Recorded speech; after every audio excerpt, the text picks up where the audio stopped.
Ya, ahí sí. Como les venía diciendo, en estas ayudantías lo que vamos a hacer es ir viendo ejercicios representativos de la materia. En particular, lo que vamos a hacer el día de hoy es trabajar con los ejercicios básicos de árboles de decisión, ¿ok? Digo básico porque son los árboles en los cuales simplemente tenemos que decidir y a partir de la decisión pueden ocurrir una serie de cosas, ¿ok? Después vamos a ver que existen otros árboles en los cuales, previo a la decisión, se puede consultar a un experto que posee información histórica. Así que si se entiende bien la idea de los árboles de decisión básicos, no habría problema después.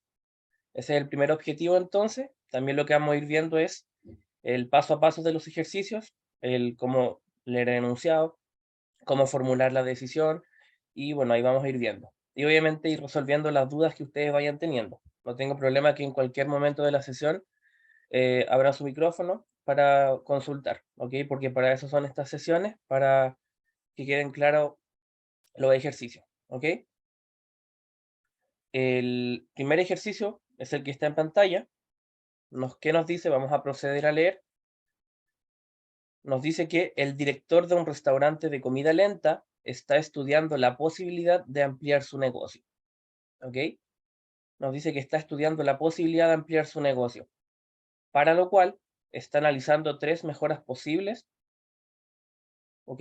Entonces, este es un director de un restaurante que quiere mejorar su negocio y tiene posibles opciones. Dice que la primera consistiría en ofrecer, además del servicio de restaurante, un nuevo servicio como hostal con un total de 8 habitaciones con baño. ¿Ok? La segunda mejora se limita a incrementar el número de mesas del restaurante. Para ello tiene la posibilidad de usar el segundo piso del local que está ocupando en la actualidad. Y dice, la tercera mejora se resumiría en dejarlo todo intacto tal como está ahora el restaurante. ¿Ok? Entonces, en este problema, lo que nosotros tenemos la necesidad de decidir algo para poder solucionar un problema. Aquí el problema es mejorar o ampliar el negocio. Entonces, lo que se tiene siempre va a ser una serie de alternativas, ¿ok? Y aquí lo primero que tenemos que hacer es delimitar, digamos, cuáles son las alternativas, ¿ok? Ese es el paso uno. Aquí lo que se tiene son tres alternativas: aplicar la mejora uno, aplicar la mejora 2 o aplicar la mejora 3, ¿ok?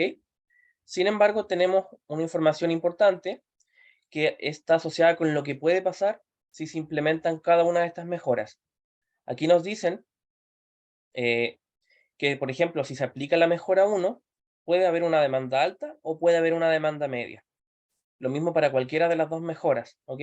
Puede haber una demanda alta o una demanda media, ¿ya? Entonces aquí tenemos que el director tiene que decidir cuál de las tres mejoras tiene que aplicar, ¿ok? Pero cada una de esas mejoras va a tener asociado ciertas cosas que pueden pasar, ¿ya? Si aplica la mejora 1 le puede ir muy bien y tener una demanda alta del servicio, que es agregar un hostal, como también puede tener una probabilidad de tener una demanda media. Lo mismo pasa con la mejora 2, que es ampliar a un segundo piso el restaurante. Puede tener una demanda alta, como puede tener una demanda media. Entonces aquí tenemos las tres posibles decisiones y en ambos tres casos puede ocurrir que la demanda de esa mejora sea alta o sea media. A su vez, también se nos entrega información del costo, en este caso más bien del beneficio económico, es decir, en la mejora uno, si se decide la mejora uno, hay un 0,6% de probabilidad, un 60% de que la demanda sea alta. ¿Y eso qué tiene? Tiene un beneficio económico de 200.000 euros. Lo mismo acá. Si se decide la mejora uno, con un 0,4 o un 40% de probabilidad, va a existir una demanda media que da 70.000 euros de beneficio. ¿Ok? Aquí vemos que la mejora 3 tiene una probabilidad de demanda alta del 0,2 o del 20%, lo cual es obvio, porque si nos vamos al enunciado, la mejora 3 decía no hacer nada, es decir, dejar todo el restaurante tal como está, ¿ya? Entonces, en todos los problemas de teoría de decisión, nos van a entregar una situación en la cual, ya sea un director, un gerente, una persona, tiene que decidir entre varias alternativas. Y una vez que decide, pueden pasar ciertas cosas, ¿ok? Esos son los elementos que nos tienen que dar en nuestro árbol de decisión, ¿ya?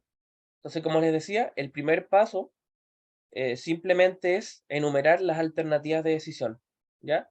Tenemos la mejora 1, tenemos la mejora 2 y tenemos la mejora 3. Podríamos ser más explícitos y, por ejemplo, indicar que la mejora 1 tiene que ver con, aparte de ofrecer un servicio de restaurante, colocar un hostal, explicar que la mejora 2 también va de la mano con añadir más espacio o más mesas y que la mejora 3 es no hacer nada. Sin embargo, se entiende que las diferentes alternativas son mejoras. Así que colocando mejora 1, mejora 2 y mejora 3 está bien. ¿Ok? Lo siguiente es que, como yo les decía, tenemos elementos que hay que decidir. Nosotros podemos decidir las alternativas, pero una vez que nosotros decidimos, o que el gerente del restaurante decide, pueden ocurrir ciertas cosas que no dependen de él. Él no puede, si decide la mejora 1, él no puede decidir si la demanda va a ser alta o media.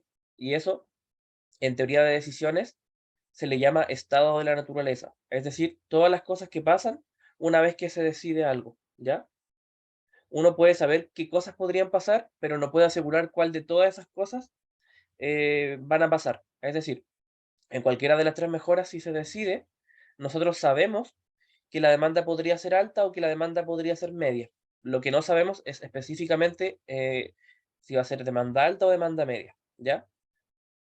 Entonces, el primer paso es un poco similar al segundo, en realidad el primero igual estaría como de más, porque a lo que es el primer paso se le añade lo que son sus estados de la naturaleza, ¿ya?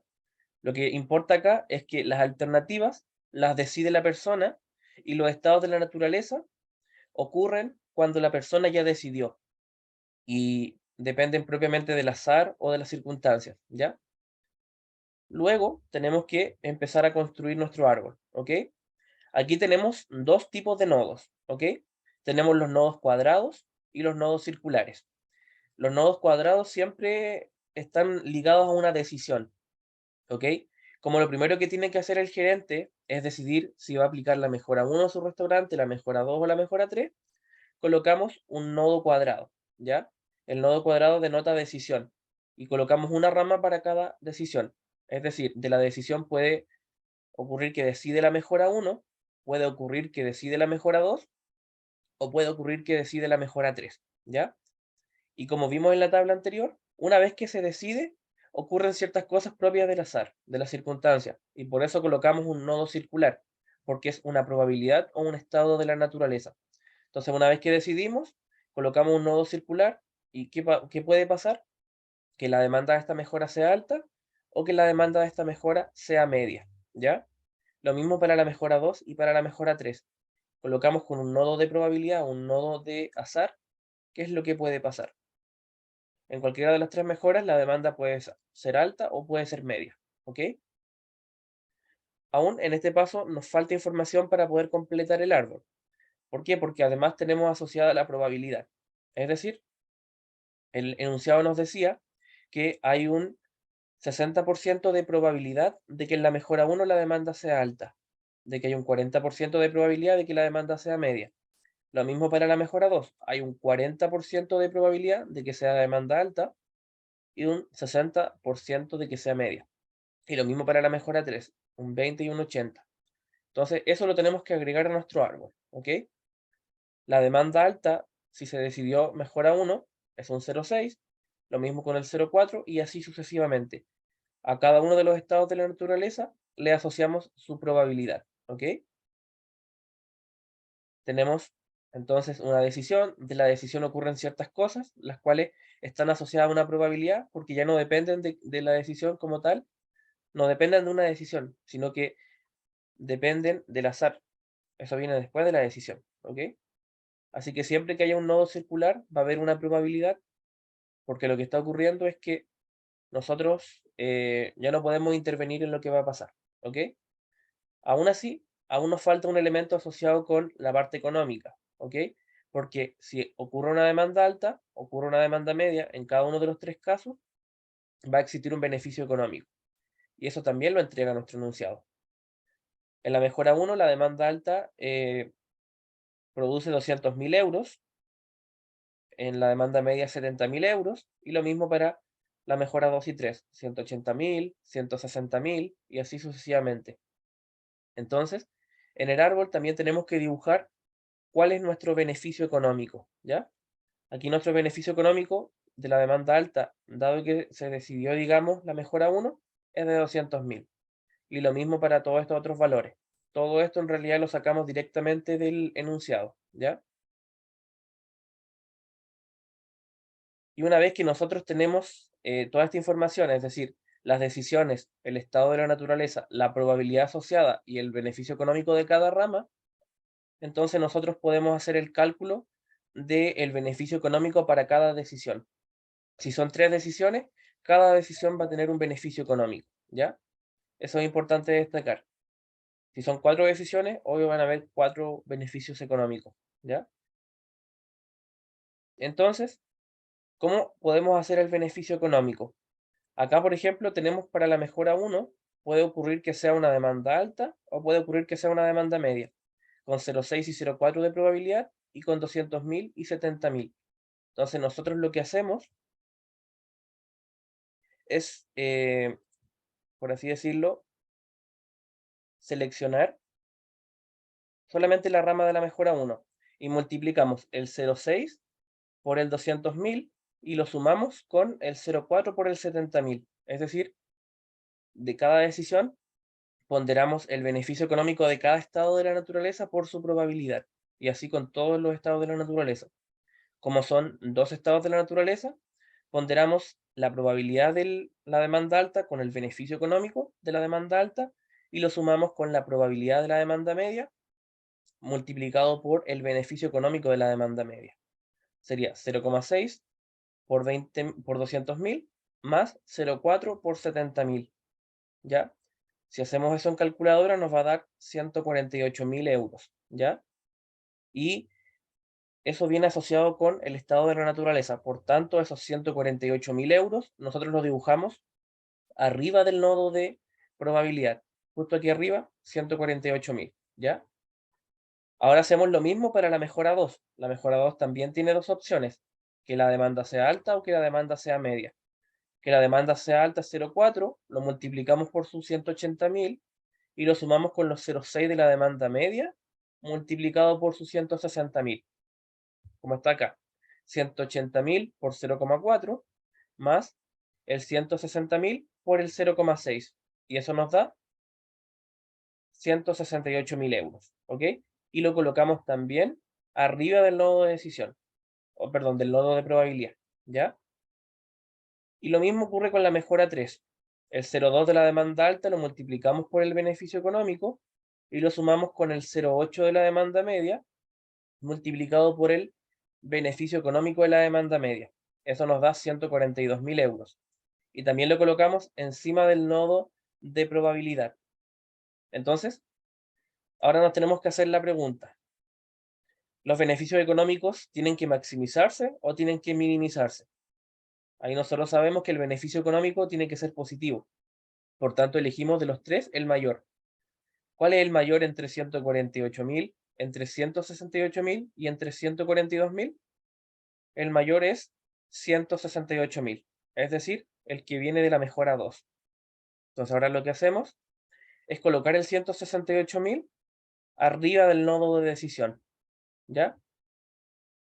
Arriba del nodo de decisión. Y finalmente nos dio un valor monetario más grande, por tanto, lo que tiene que hacer el gerente del restaurante es decidir aplicar la mejora 2 en su restaurante, ¿ok? Que implica que en un segundo piso aumente la cantidad de sillas, de mesas para poder atender, ¿ok? Esa es la decisión final, es la que entrega la mayor cantidad de beneficio económico. No todos los problemas son así, porque en algunos casos lo que va a ocurrir es que vamos a tener costos, ¿ya? Y si nosotros tenemos costos, obviamente los costos tienen que ser menores, ¿ya? Eh, no sé si hay alguna duda de cómo hice la construcción del árbol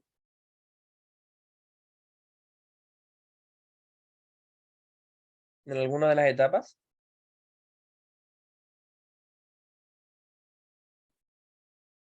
Ok. Aquí lo que podemos ver es que hay una serie de pasos que en cierta medida podrían ser algunos innecesarios. Por ejemplo, en el primer paso nosotros vimos que yo coloqué simplemente las mejoras, después coloqué en el segundo paso las mejoras con su estado de la naturaleza. Entonces, obviamente, estos son los pasos que trae el libro. En realidad, ustedes podrían simplemente hacer esta tabla con su alternativa y con sus estados de la naturaleza. Lo mismo cuando fui haciendo el árbol. Por ejemplo, aquí solamente coloqué la decisión y los estados de la naturaleza. Ustedes desde un comienzo podrían hacer un único árbol con las decisiones, con los estados de la naturaleza, con los beneficios económicos y con las probabilidades. Esto es simplemente para ir explicando el paso a paso, porque es necesario que todo árbol tenga sus decisiones, asociado a sus decisiones tenga también qué es lo que puede pasar. Y obviamente, como es azar, tiene que haber su probabilidad y su beneficio económico, su costo, ¿ok? ¿Y por qué se dice que estos árboles son básicos? Porque simplemente nos dan un enunciado.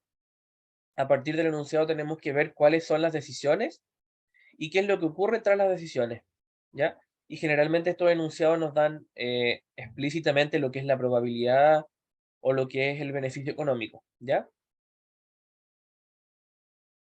Vamos a pasar a un segundo ejercicio que ya tiene un poquito más de pillería, por así decirlo, por cómo nos entrega la información, ¿ya?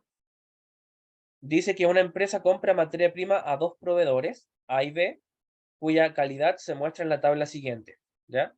Es decir, una empresa tiene que comprarle a dos proveedores y en el fondo cada uno de esos proveedores tiene una cierta calidad en sus productos, ¿ok? Ya sea que si le compramos al proveedor A o al proveedor B, la tabla nos dice que puede haber un 1% de las piezas defectuosas, que puede haber un 2% de las piezas defectuosas o que puede haber un 3% de las piezas defectuosas, ¿ya? Eso es lo que nos dice en el fondo la tabla, ¿ya? Y si es que consideramos un 1% de piezas defectuosas, hay un 80% de probabilidad de que el proveedor A tenga ese 1% de piezas defectuosas.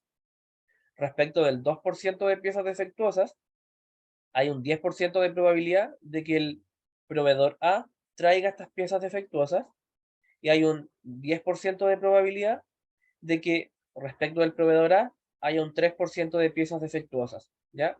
Y lo mismo para el proveedor B, que haya un 1% de piezas defectuosas para el proveedor B es un 0,4, el 2% es un 0,3 y el 3% es un 0,3. Importante que por cada proveedor, obviamente las probabilidades tienen que sumar 1, ¿ya? Entonces aquí tenemos en el fondo que decidir cuál de los dos proveedores vamos a decidir comprarle asociado con la cantidad o el porcentaje de piezas defectuosas, ¿ya? ¿Qué más tenemos que ver? Dice que la probabilidad de recibir un lote del proveedor A en el que haya un 1% de piezas defectuosas es del 70%, ¿ya? Y dice que los pedidos que realiza la empresa ascienden a 1000 piezas, ¿ok? La empresa necesita 1000 piezas, ya sean del proveedor A o del proveedor B. Entonces, el 1% de las piezas, es decir, el 1% de 1000 podría ser defectuoso, que es 10, el 2% de 1000 podría ser defectuoso, que es 20, o el 3% de 1000 podría salir defectuoso, que es 30. Es decir, estos porcentajes son sobre la base de 1000 piezas, ¿ya? Además nos dice que si una pieza sale defectuosa, esta puede ser reparada por 1 euro, ¿ok? Hay un costo de reparación en caso de que tenga un defecto. Y dice que si bien y tal como indica la tabla, la calidad del proveedor B es menor, ¿ya? Este está dispuesto a vender las 1000 piezas por 10 euros menos que el proveedor A. Ok, aquí tenemos otra condición. El proveedor B puede que tenga una menor calidad, pero nos va a cobrar 10 euros menos por pieza. Ok, eso también es importante. Hay un costo menor en el proveedor B. Y nos dicen o nos piden decir cuál es el proveedor que hay que utilizar. Aquí tiene que ser uno de los dos. O elegimos el proveedor A o elegimos el proveedor B. ¿Ya? Así que obviamente el primer paso es ver cuáles son nuestras alternativas. Acá la empresa tiene dos alternativas. Decidir comprarle al proveedor A o decidir comprarle al proveedor B. ¿Ya? Y lo mismo, tenemos también los estados de la naturaleza. ¿Qué cosas son? Las cosas que pueden pasar después de que se decide. Es decir, después de que se decide el proveedor A, Puede ocurrir que el 1% de las piezas sean defectuosas, puede ocurrir que el 2% de las piezas sean defectuosas, o puede ocurrir que el 3% de las piezas sean defectuosas, ¿ya? Y lo mismo pasa con el proveedor B. También existen esos porcentajes de piezas defectuosas como posibilidad, ¿ya? Sabemos que puede haber entre un 1, un 2, un 3% de piezas defectuosas, pero no sabemos cuál de los tres porcentajes, ¿ya? Los estados de la naturaleza siempre nosotros podemos saber qué puede pasar entre todas las alternativas, pero no sabemos efectivamente qué va a pasar, ¿ya? Esa es la característica del estado de la naturaleza, además de que uno no lo controla. Uno solo puede controlar la decisión y una vez que decide, ya es producto del azar o de las circunstancias, ¿ok? Así que construimos nuestro árbol, como la decisión viene de elegir el proveedor A o el proveedor B, entonces nosotros colocamos un nodo cuadrado. Recuerden que siempre el nodo cuadrado denota una decisión.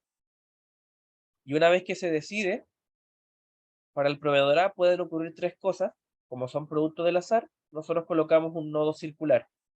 Y ahí puede ocurrir que haya un 1% de defectos, que haya un 2% de defectos, o que haya un 3% de defectos, ¿ya? Y lo mismo ocurre siempre con el proveedor B. Es decir, con el proveedor B también puede ocurrir que haya un 1% de defectos, un 2% de defectos o un 3% de defectos, ¿ok? Entonces, ahora también hay una cierta probabilidad, ¿ya? Pero esta probabilidad no viene intrínseca en el enunciado, ¿ya? La probabilidad viene dada por el porcentaje de defectos que tiene cada, cada probabilidad. Entonces, el 1% de defectos es un 0,8, el 2% de defectos es un 0,1 y el 3% de defectos es un 0,1 si viene del proveedor A, ¿ya? Y para el proveedor B tenemos un 0,4 si, digamos, hay un 1% de defectos, un 0,3 para el 2% de defectos y un 0,3 para el 3%, ¿ok? Hasta aquí es información que se nos entrega. Sin embargo, ahora tenemos que ver el tema de los costos, ¿ya?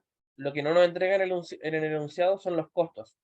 Solamente nos dicen que el proveedor A, por así decirlo, cuesta 10 euros más, porque el proveedor B cobra 10 euros menos, entonces el proveedor A va a cobrar 10 euros más. Entonces hay un costo o una diferencia de costo de 10. ¿Cómo nosotros podemos abordar eso? Tenemos que considerar la base que nos dicen que son 1000 piezas, ¿ya? Sobre la base de 1000 piezas, el 1% de defectos es multiplicar las 1000 piezas por el 1% o por 0,01, ahí nos daría 10 piezas, ¿ok? Lo mismo para el 2% de las piezas defectuosas, sería multiplicar las 1000 piezas por el 2% o el 0,02, eso nos da 20. Y lo mismo para el caso del 3% de las piezas defectuosas. Las 1000 piezas que se tienen, las multiplicamos por el 0,03 y nos da 30 piezas. ¿Ya? Es el 1, 2 y 3% de las 1000. Sin embargo, nosotros tenemos que, si es que sale una pieza defectuosa, el costo es de 10 por pieza. Es decir, si tenemos que de las 1000 piezas tenemos un 1% defectuoso, las piezas son 10, ¿cierto? Son 10 piezas, pero esas 10 piezas se les multiplica por 1 euro, porque cada una de esas 10 piezas, por así decirlo, va a costar 1 euro. Entonces, si tenemos un 1% de piezas defectuosas, el costo va a ser 10 euros. Lo mismo pasa para el 2% de piezas defectuosas. Sobre 1000 son 20 piezas y cada una cuesta 1 euro de reparación. Así que sería 20 por 1, 20 euros. Y lo mismo pasa cuando tenemos un 3% de piezas defectuosas. Son 30 considerando las 1000 y cada una de esas 30 tiene un costo de 1 euro de reparación. ¿Ok? Pero el caso del proveedor A es que cuesta 10 euros más. ¿Ok? Porque había dicho el enunciado que el proveedor B tenía menor calidad, pero costaba por cada unidad 10 euros menos, ¿ok?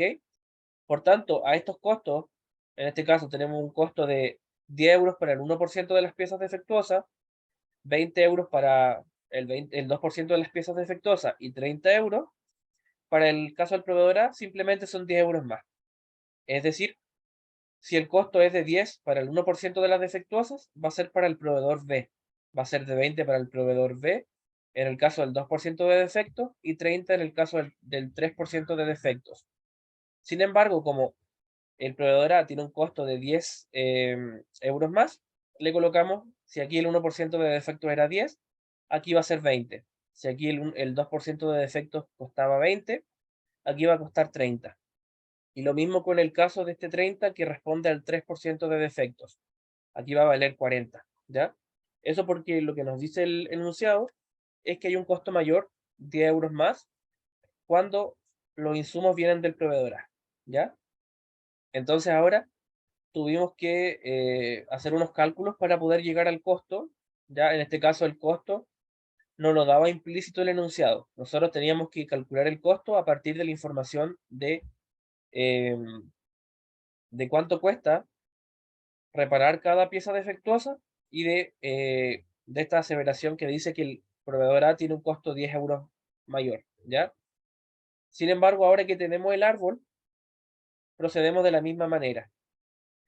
Por cada rama de decisión calculamos su valor monetario. Es decir, calculamos un valor monetario para el proveedor A y un valor monetario para el proveedor B. Siempre se calcula un valor monetario por cada decisión, ¿ya? Ponderando cada uno de esos estados de la naturaleza. El proveedor A tiene 3 estados de la naturaleza, el 1% de defectos, el 2% de defectos y el 3% de defectos, ¿ya? Para el 1% de defectos sería su probabilidad 0,8 por su costo que es 20. 0,8 por 20, ¿ok? Para el 2% de defectos sería su probabilidad que es 0,1 multiplicado por su costo que es 30 y se lo sumamos al anterior. Y lo mismo con este 3% de defectos, el 0,1 por el 40. Y al multiplicar las tres ramas del proveedor A, nos da 23 euros, ¿ya? Y para el caso del proveedor B, sería el 0,4 del 1% de defectos por el 10, más el 0,2 por el 20 y más el 0,3 por el 30. Y eso nos da 19 euros, ¿ya? Entonces ahora lo que hacemos, como yo les dije, siempre que resolvemos las ramas del nodo de probabilidad, tenemos que colocar sobre el nodo el valor monetario que representa cada una de estas ramas de forma total. Y ese es 23 para el proveedor A y 19 para el proveedor B. ¿Ok? Siempre se coloca el resultado de las probabilidades encima del nodo de probabilidad. ¿Ya? Ahí que tenemos la decisión de decidir entre un costo. Como les dije, los costos tienen que ser los menores posibles. El enfoque siempre tiene que ser reducirlos. Por tanto, escogemos el que nos da menor costo. Entre 23 y 19, el costo menor es 19. Entonces, lo que nosotros elegimos es comprarle al proveedor B.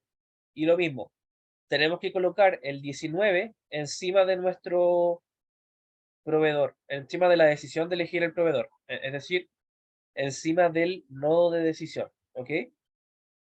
Y ahora simplemente viene la respuesta que lo que tiene que decidir la empresa es comprar sus 1000 piezas al proveedor B porque el costo total de piezas defectuosas va a ser de 19, ¿ya? Es básicamente eso, ¿ok? Y como vamos viendo, todos los árboles de decisión se resuelven de esta manera. Siempre tenemos que considerar la decisión. ¿Qué es lo que ocurre? La decisión siempre va a tener unos nodos cuadrados, la probabilidad siempre va a tener unos nodos circulares y siempre se resuelve por cada decisión un valor monetario. En este caso, la decisión del proveedor A tiene un valor monetario de 23 y la decisión del proveedor B de 19. Y siempre tiene que ser un valor monetario por cada decisión. O sea, cada decisión tiene su propio valor monetario por el cual escoger, ¿ya? Entonces, la única diferencia con el ejercicio anterior es que aquí ya no era tan directo el tema de poder sacar los beneficios o en este caso los costos, porque los costos tenían que sacarse a partir de información que nos daba el enunciado, es decir, la información de cuántas piezas iban a pedir, de cuál es el costo de reparación en caso de que salga defectuosa y también de lo que tiene que ver con que el proveedor A cuesta más que el proveedor B, ¿ya? Ahora vamos a pasar a un tercer ejercicio que ya tiene un poquito más de pillería también, porque a pesar de que todos los árboles se resuelven igual, este hay que hacer otros cálculos asociados a la probabilidad, ¿ya? ¿Qué nos dicen? Un establecimiento comercial está analizando la posibilidad de realizar los pedidos de un determinado producto con un mes de antelación, ¿ya? Se está analizando realizar pedidos con un mes de antelación, con la finalidad de evitar roturas de inventario, ¿ya? Es decir, aquí la decisión está vinculada con el stock, es decir, con el inventario. ¿Qué tiene que hacerse para que se cumpla con el inventario? Dice que si se realiza un pedido con un mes de anticipación, el costo por producto es de 50 euros, ¿ya? Es decir, si se realiza con un mes de antelación, por cada unidad va a haber un costo de 50 euros. Por el contrario, si la demanda de dicho producto durante el mes excede el número de unidades en el almacén, debe ordenar las unidades necesarias a un coste de 100 euros por unidad. ¿Ok? Entonces, si lo realiza antes, el pedido cuesta 50 euros la unidad. Pero puede pasar que la demanda sea mayor y que el stock no dé para cumplir con la demanda. Por tanto, lo que va a tener que hacerse es mandar a pedir más material. Y eso tiene un costo mayor. Si se queda sin inventario, el costo de pedir unidades extra es de 100 euros. ¿Ya? Eso es lo que nos está diciendo. Y a su vez tenemos información de la demanda mensual de los últimos 3 años. Es decir, en un periodo o en una frecuencia de 20 meses se demandaron 10 unidades, ¿ok? En una frecuencia o un periodo de 12 meses se demandaron 20 unidades. Y en una frecuencia o un periodo de 8 meses se demandaron 30 unidades. Eso es lo que nos está diciendo. En cuanto a la frecuencia en meses, ¿cuánto fue la demanda? ¿Ya?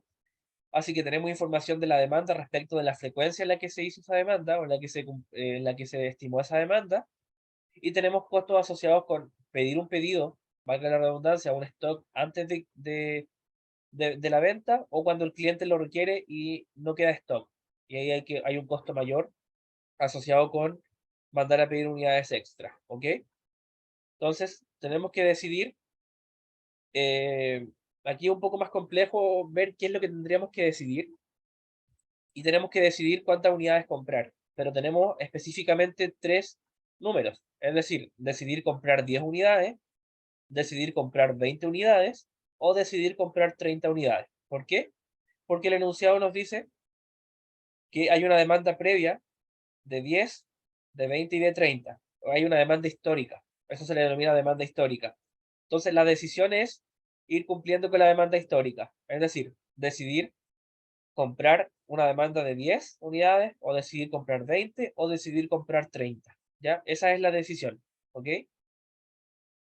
A su vez, ¿qué puede pasar si nosotros compramos 10 unidades? Bueno, lo que puede ocurrir es que nosotros vendemos las 10 unidades y cumplimos justo con la demanda del cliente, pero puede ocurrir también que si compramos 10, el cliente requiera 20 y tengamos solo 10 para cumplirle y tengamos que mandar a pedir otras 10.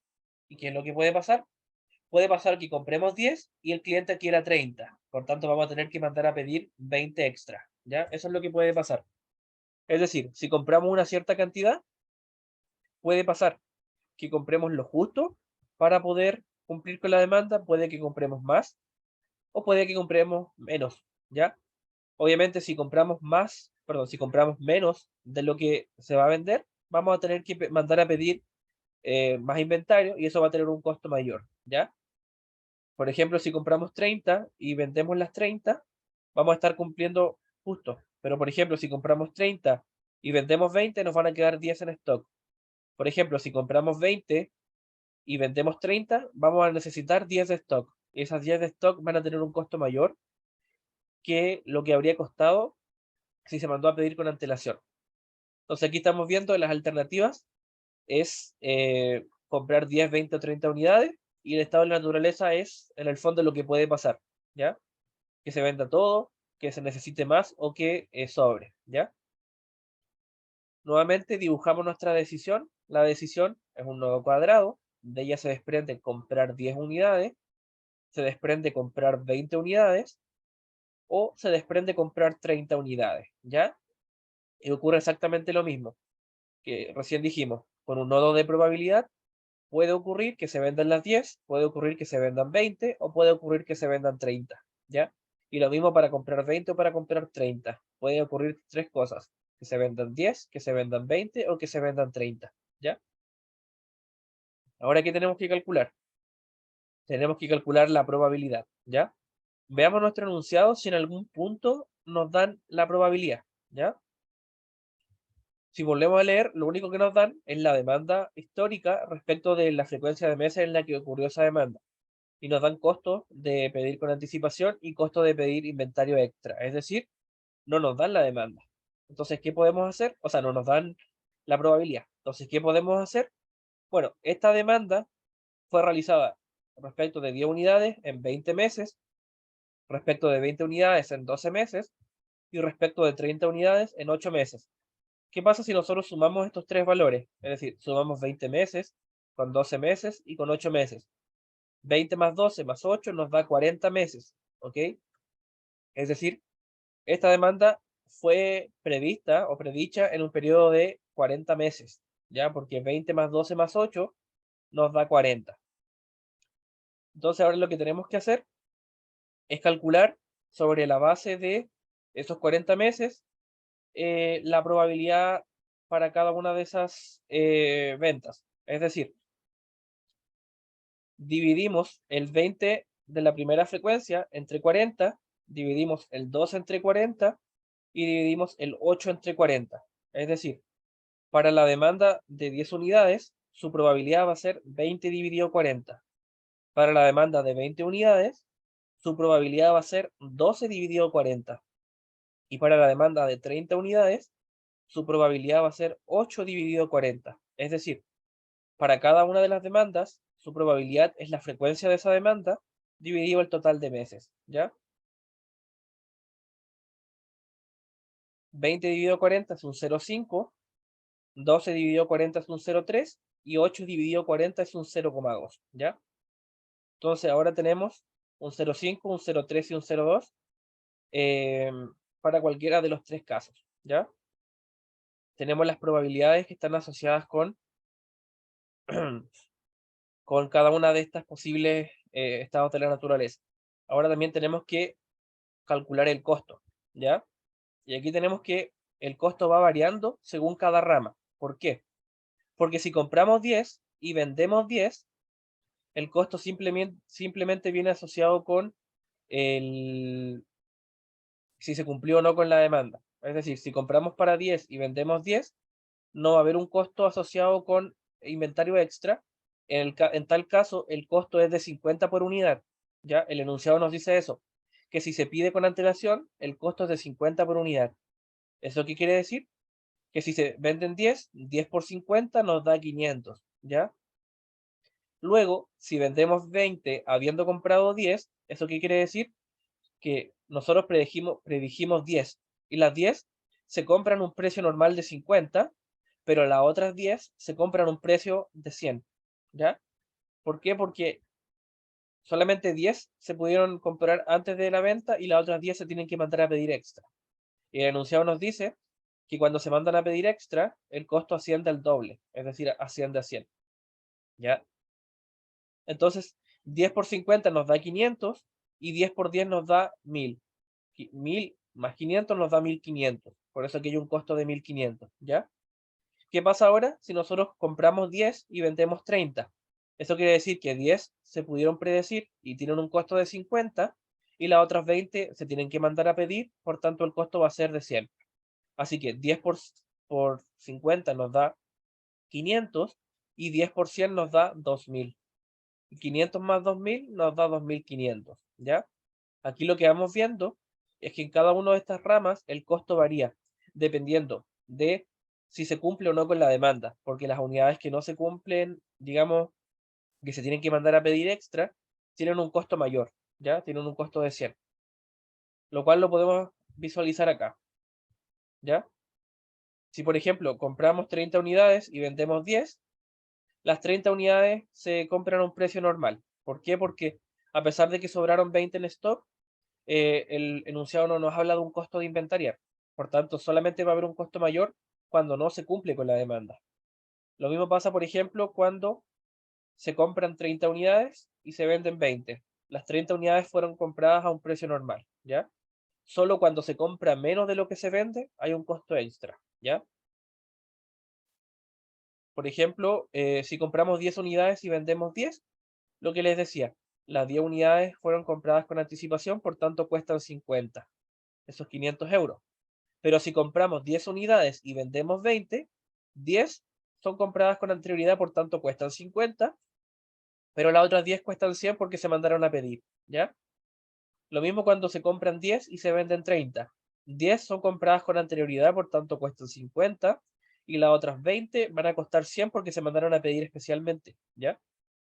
Y lo mismo cuando compramos 20 unidades, si vendemos 10, las 20 unidades se compraron a un precio normal, ¿ya? El enunciado no nos dice nada si es que sobran unidades, solo si faltan hay un costo extra, ¿ya? Y bueno, así más o menos creo que ya queda claro cómo se obtienen los costos, ¿ya?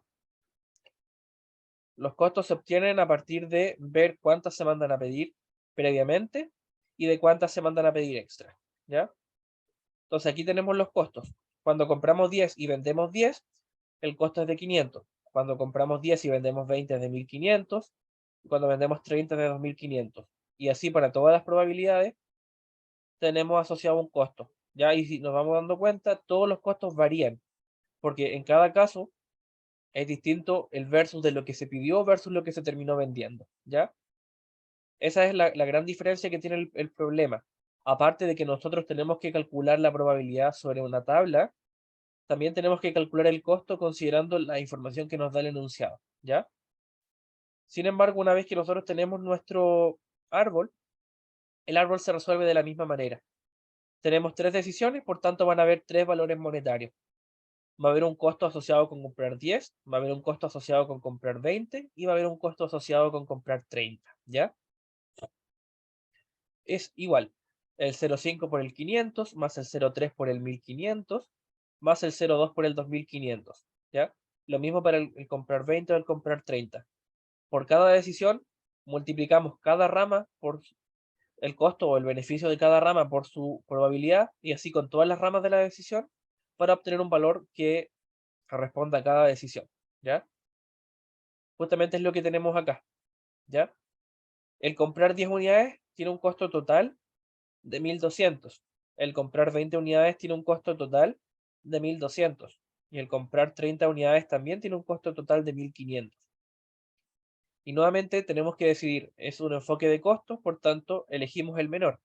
Aquí nos llevamos la sorpresa de que tanto comprar 10 como comprar 20 nos entregan el mismo costo. Entonces la política óptima responde simplemente a elegir comprar 10 o elegir comprar 20, ¿ya? Ahí simplemente uno justifica que hay dos posibles respuestas, porque recordemos que los árboles de decisión no nos entregan exactamente lo que va a pasar, sino que en base a ciertas probabilidades, en base a cierto contexto, nos entrega, nos entrega más o menos qué debiésemos decir respecto de la probabilidad, ¿ya? Pero no es justamente lo que va a pasar, sino una aproximación. Entonces ahí podríamos decidir comprar 10 o comprar 20, ¿ya? Si nos fuimos dando cuenta, a lo largo de la sesión, vimos 3 ejercicios donde lo que iba pasando es que a pesar de que los 3 son árboles básicos, cada uno va complejizándose un poco más. ¿Por qué? Porque el primer árbol simplemente era leer el enunciado y nos daban toda la información, nos daban los beneficios económicos y nos daban la probabilidad. Era mucho más simple llegar y construir el árbol. Ya en el ejercicio 2 teníamos que calcular el, por así decirlo, el costo. Y ya en el ejercicio 3 teníamos que calcular el costo y la probabilidad. Entonces, pueden haber ciertas variantes en los ejercicios donde hay información que no la den explícita y nosotros a partir de lo que nos entrega el enunciado poder calcular. Como puede pasar también que nos den directamente la información y nosotros simplemente construyamos el árbol. En cualquier caso, siempre vamos a tener que llegar a un árbol de decisión como estos. Recordando cosas importantes, un árbol de decisión se considera completo. En primera instancia, las decisiones son cuadradas, tienen un nodo cuadrado. Lo que pasa después de las decisiones, es decir, el estado de la naturaleza, tiene un nodo circular. El árbol se considera completo cuando tiene ya sea sus costos o sus beneficios económicos por cada estado de la naturaleza y también con su probabilidad. ¿Por qué? Porque nosotros necesitamos la probabilidad y necesitamos el costo o el beneficio para poder, por cada decisión, llegar a un valor monetario, ¿ya? Pero a pesar de eso, los tips que puedo dar es, a partir del enunciado, subrayar bien cuál es la decisión, ¿ya? O información que se nos facilite respecto de lo que se está pensando hacer en el problema. Por ejemplo, en el primer problema era ampliar el restaurante. ¿Por qué? Porque, bueno, también nos va a ayudar a identificar las decisiones, ya que en algunos problemas no nos van a decir directamente, indique cuál es el proveedor al cual nosotros tenemos que comprarle. O no nos van a decir directamente, indique cuál de las tres mejoras aplicar. ¿Ya? Puede que nos digan implícito la información y nosotros tengamos que ver bien qué es lo que nos piden. ¿Ya?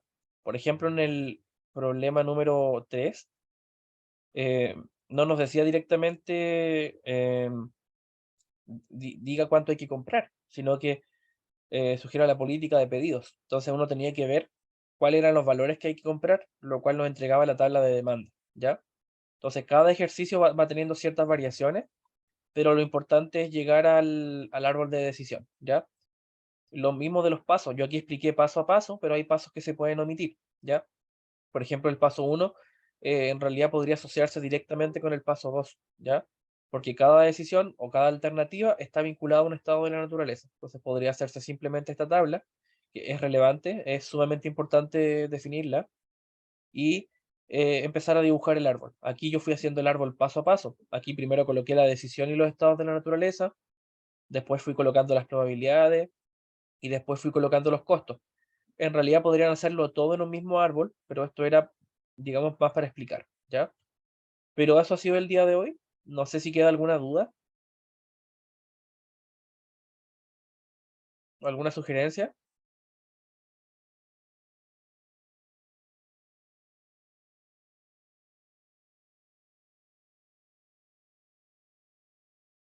Genial.